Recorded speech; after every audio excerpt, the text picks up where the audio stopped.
Hi friends, welcome back to my channel. இன்றைக்கி நம்ம சேனலில் பார்த்திங்கன்னா முருங்கைக்கீரை வச்சு தான் ஒரு தொக்கு மாதிரி பண்ண போகிறோம். இது நம்ம எப்போவுமே கூட்டு குழம்பும் அந்த மாதிரி வச்சு பண்ணாமல் கொஞ்சம் டிஃப்ரெண்ட்டாக பண்ணி இப்போ சாப்பிடும்போது நல்லாயிருக்கும். அது மட்டும் இல்லாமல் இது நம்ம டிஃபன் பாக்ஸில் கூட நம்ம கொடுத்து விடலாம், லஞ்ச் பாக்ஸ் ஆட்டு. இதில் பார்த்திங்கன்னா கொஞ்சமாக நெய் ஊற்றி நம்ம சோத்தில் போட்டு பிசைஞ்சு சாப்பிட்டா சூப்பராக இருக்கும். இப்போ எப்படி பண்ணலான்னு சொல்லிட்டு பார்க்கலாம். ஃபஸ்ட்டு ஒரு பேன் வச்சுருங்க. அதில் 1 டீஸ்பூன் அளவுக்கு கடுகு போட்டுவிடுங்க. இது கூடவே ஒரு 1/2 டீஸ்பூன் அளவுக்கு வெந்தயம், இதுக்கப்புறம் பார்த்திங்கன்னா ஒரு 1/2 டீஸ்பூன் அளவுக்கு ஜீரகம். லோ ஃப்ளேம்லேயே ஃபஸ்ட்டு நல்லா வறுத்து எடுத்துடுங்க. அது எல்லாமே நல்லா வெடிக்க ஆரம்பிக்கும் லைட்டாக. இப்போ பார்த்தாலே தெரியும் நல்லா வெடிக்க ஆரம்பிச்சிட்டு. இந்த டைம் பார்த்திங்கன்னா 1 டேபிள் ஸ்பூன் அளவுக்கு மல்லி போட்டுவிடுங்க. மல்லியும் போட்டு நல்லா வறுத்துக்கிடலாம். இது கூடவே 2 காஞ்ச மிளகா. வத்தல் அதிகமாக வேணால் எக்ஸ்ட்ராவாக 1 2 போட்டுக்கிடலாம். இப்போ இதுவும் நல்லா ரோஸ்ட் ஆகிட்டு, இது கூடவே பார்த்திங்கன்னா ஒரு 2 கைப்பிடி அளவுக்கு முருங்கைக்கீரை. இது நான் நல்லா கழுவி தான் வச்சுருக்கேன்.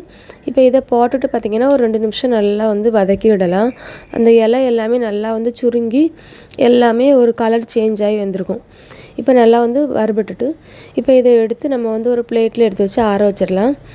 ஆறுனதுக்கப்புறம் தான் நம்ம அரைச்சி எடுக்கணும். அதுக்கு முன்னாடி அரைக்கக்கூடாது, அதனால தான். இப்போ நல்லா ஆறிட்டு, ஆறுனதுக்கப்புறம் பார்த்திங்கன்னா ஒரு மிக்ஸி ஜார் எடுத்துகிட்டு நம்ம அந்த முருங்கை இலையை போட்டுட்டு ஃபஸ்ட்டு தண்ணி எதுவுமே ஊற்றக்கூடாது. நம்ம இது கூடவே பார்த்திங்கன்னா ஒரு சில பொருள் ஆட் பண்ணிக்கிடலாம். இப்போ கல் உப்பு போட்டுக்கிடலாம். இது கூடவே காயப்பொடி கொஞ்சமாக போட்டுவிடுங்க. அதுக்கப்புறம் பார்த்திங்கன்னா நான் ஒரு லெமன் சைஸுக்கு புளியை கரைச்சி வச்சுருக்கேன். அதையும் நல்லா திக்காக கரைச்சிட்டு இதில் ஊற்றிக்கிடலாம். இப்போ நம்ம ஃபஸ்ட்டு அரைச்சிக்கிடலாம் லைட்டாக. இப்போ பார்த்திங்கன்னா நல்லா அரைப்படாது. நம்ம கம்மியான அளவு தான் தண்ணியும் இருக்கும். அதில் புளி தண்ணி மட்டும்தான் நம்ம ஊற்றிருந்தோம். இப்போ கொஞ்சமாக தண்ணி ஊற்றி நல்லா பேஸ்ட் மாதிரி அரைச்சி எடுத்துக்கிடலாம். இது அப்படியே இருக்கட்டும். இப்போ அடுப்பில் ஒரு பேன் வச்சுட்டு ஒரு 2லேருந்து 2.5 டேபிள் ஸ்பூன் அளவுக்கு நல்லெண்ணெய் ஊற்றிடுங்க. அப்படி இல்லைனா தேங்காய் எண்ணெய், எந்த ஆயில் யூஸ் பண்ணுறீங்களோ அதை யூஸ் பண்ணிவிடுங்க. கொஞ்சமாக கடுகு போட்டு, கடுகு நல்லா வெடிச்சதுக்கப்புறம் கருவேப்பிலை போட்டுவிடுங்க. கருவேப்பிலை போட்டு நல்லா வெடிச்சாச்சு. இப்போ நம்ம அரைச்சி வச்சுருந்தா முருங்கைக்கீரையை இதில் ஊற்றிக்கிடலாம். தண்ணி எதுவுமே எக்ஸ்ட்ராவாக இனி ஊற்றவே வேண்டாம், இதுவே கரெக்டாக இருக்கும். இப்போ இதையும் போட்டுட்டு பார்த்திங்கன்னா அதில் ஒரு 1/4 டீஸ்பூன் அளவுக்கு மட்டும் நம்ம மஞ்சள் பொடி போட்டுட்டு நல்லா மிக்ஸ் பண்ணி விட்டுவிடுங்க.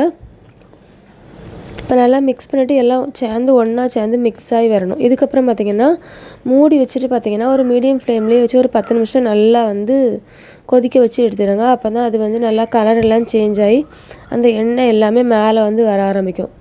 இப்போ ஓரளவுக்கு நல்லா தண்ணியெல்லாம் வற்றிட்டு இன்னும் கொஞ்சம் நமக்கு ட்ரை ஆனால் போதும்.